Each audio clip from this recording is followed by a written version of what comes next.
Assalamualaikum warahmatullahi wabarakatuh. Ada tiga sikap keliru saat anak terjatuh. Saya ambil contoh misalnya anak yang masih kecil ya, batita misalnya. Dia sedang lari-lari, kemudian anak ini jatuh. Nah, kadang orang tua memiliki tiga pilihan respon. Nah, tiga respon. Respon yang pertama adalah menyalahkan anak, menakut-nakuti anak. Nah, sudah aku bilang apa kamu? Jatuh kan? Makanya lain kali jangan lari lagi, nanti kamu jatuh lagi, sakit lagi. Ini adalah respon yang pertama. Jadi anaknya yang disalah-salahin, anaknya yang ditakut-takutin. Nanti ujung-ujungnya apa? Ujung-ujungnya anaknya tidak mau lari lagi. Ujung-ujungnya anak akan takut untuk lari. Padahal kemampuan berlari itu adalah kemampuan dasar manusia, gitu kan? Jangan sampai gara-gara kata orang tuanya, gara-gara bentakan orang tuanya, kemarahan orang tuanya, anak sudah tidak mau lari lagi karena dia takut gitu. Apalagi usia golden age ya. Usia 0 sampai 2 tahun, usia 3, 4, 5 itu adalah masa-masa di mana anak itu benar-benar mendengarkan 100% apa yang dikatakan orang tuanya. Dia meyakini apa yang dikatakan orang tuanya. Kalau orang tuanya mengatakan, udahlah jangan lari lagi, nanti kamu jatuh lagi, sakit lagi. Nah itu nanti anak meyakini. Kalau saya lari, nanti saya jatuh, saya sakit, ibu saya akan marahin saya, kan gitu kesimpulan yang ditangkap teman. Dampaknya apa? Dampaknya anak akan takut untuk berlari. Bahkan tidak hanya berlari, dia akan takut untuk bermain sama teman-temannya karena dalam bermainnya ada lari-larinya seperti itu. Nah, jadi ini yang perlu kita antisipasi ya. Jangan menakut-nakuti anak atau menyalahkan anak ketika dia terjatuh. Yang kedua adalah menyalahkan lantainya. Nah, ini juga sering dilakukan oleh orang tua. Ketika anak jatuh, yang disalahkan adalah lantainya. Oh, lantainya ini nakal ya, bikin jatuh anakku gitu misalnya. Nah, dampaknya apa? Dampaknya adalah anak tidak akan merasa bahwa itu adalah kesalahan dia. Ketika dia tidak mampu, ketika dia tidak bisa, dia akan mencari kambing hitam. Dia akan menyalahkan orang lain. Dia tidak mau disalahkan, padahal itu adalah masalahnya ada di dirinya. Misalnya gini, dia tidak bisa pelajaran tertentu, pelajaran matematika, ya, dia tidak akan mengoreksi dirinya. Ya, yang dia koreksi gurunya nggak asik, gurunya jutek dan lain-lain gitu. Dia akan menyalahkan orang lain. Ketika dia tidak mampu, ketika dia tidak bisa, ya dia tidak mengoreksi dirinya, bagaimana saya bisa ya, bagaimana saya mampu, enggak, dia akan pasti menyalahkan keadaan, menyalahkan orang lain, seperti itu. Kemudian yang ketiga adalah ketika anak jatuh itu kelihatannya memberi semangat ya kepada anak, tapi sebenarnya ini mengurangi rasa empati anak gitu. Ketika anak jatuh, anaknya cowok, masa kayak ini aja nangis sih, cowok kok nangis, cowok kok cengeng ya. Ini mengikis ya, mengikis empati anak. Anak empatinya dikikis gitu ya.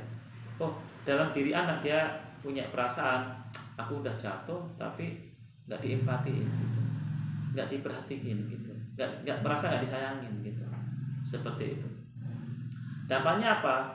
Ketika empatinya sudah tidak ada, ya kelak mungkin ketika orang tuanya sudah tua, kemudian sakit asam urat gitu ya, kemudian orang tuanya sakit, mengeluh, menangis, maka si anak juga akan berbalik seperti orang tua yang dulu lakukan gitu. Mama gini aja nangis sih, ya gitu.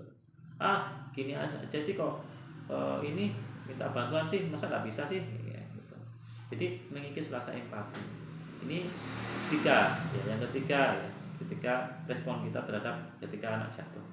Kemudian bagaimana agar sikap kita ketika anak jatuh?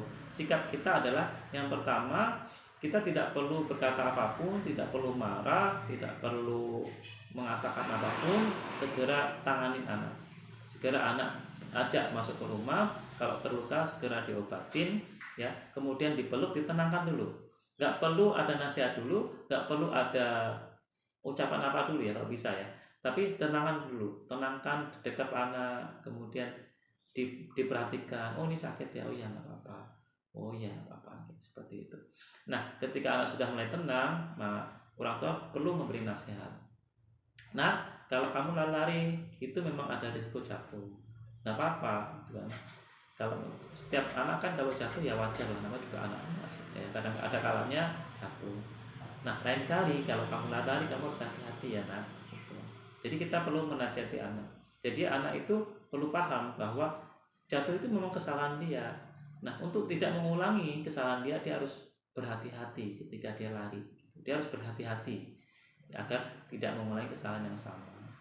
Jika perlu, misalnya coba deh nanti kalau misalnya ada anak yang suka manjat ya, kemudian orang tuanya tahu anaknya manjat tinggi sekali kan gitu.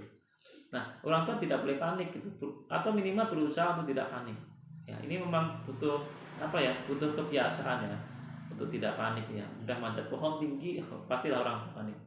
Tapi perlu mengontrol kata-kata ya. Jangan mendoakan, itu jangan tinggi-tinggi nanti kamu jatuh loh. Iya, tuh jatuh beneran kan gitu kan. Nah, itu karena apa? Bisa juga kata-kata orang tua itu menjadi doa bagi anak. Sehingga ketika anak manjat pagar, manjat pohon, itu kunci mulut kita untuk tidak mengatakan hal-hal yang tidak baik ya, karena itu menjadi doa bagi anak. Nah, cukuplah, wah hebat sekali ya, oh, kamu hebat, keren banget ya, alhamdulillah atas izin Allah diberi kekuatan sehingga kamu bisa manjat pohon. Coba sekarang agar lebih hebat lagi, coba sekarang turunnya pelan-pelan ya, nanti ayah jaga di bawah atau bunda jaga di bawah. Itu mungkin lebih memberikan apa ya, kepercayaan diri pada anak itu semakin meningkat gitu ya, karena dia diberi kepercayaan seperti itu, dia didukung, disupport seperti itu. Ya, mungkin itu 3 tips ketika anak jatuh ya, 3 respon yang menurut saya itu tidak tepat, yang perlu kita antisipasi untuk tidak kita lakukan. Terima kasih. Assalamualaikum warahmatullahi wabarakatuh.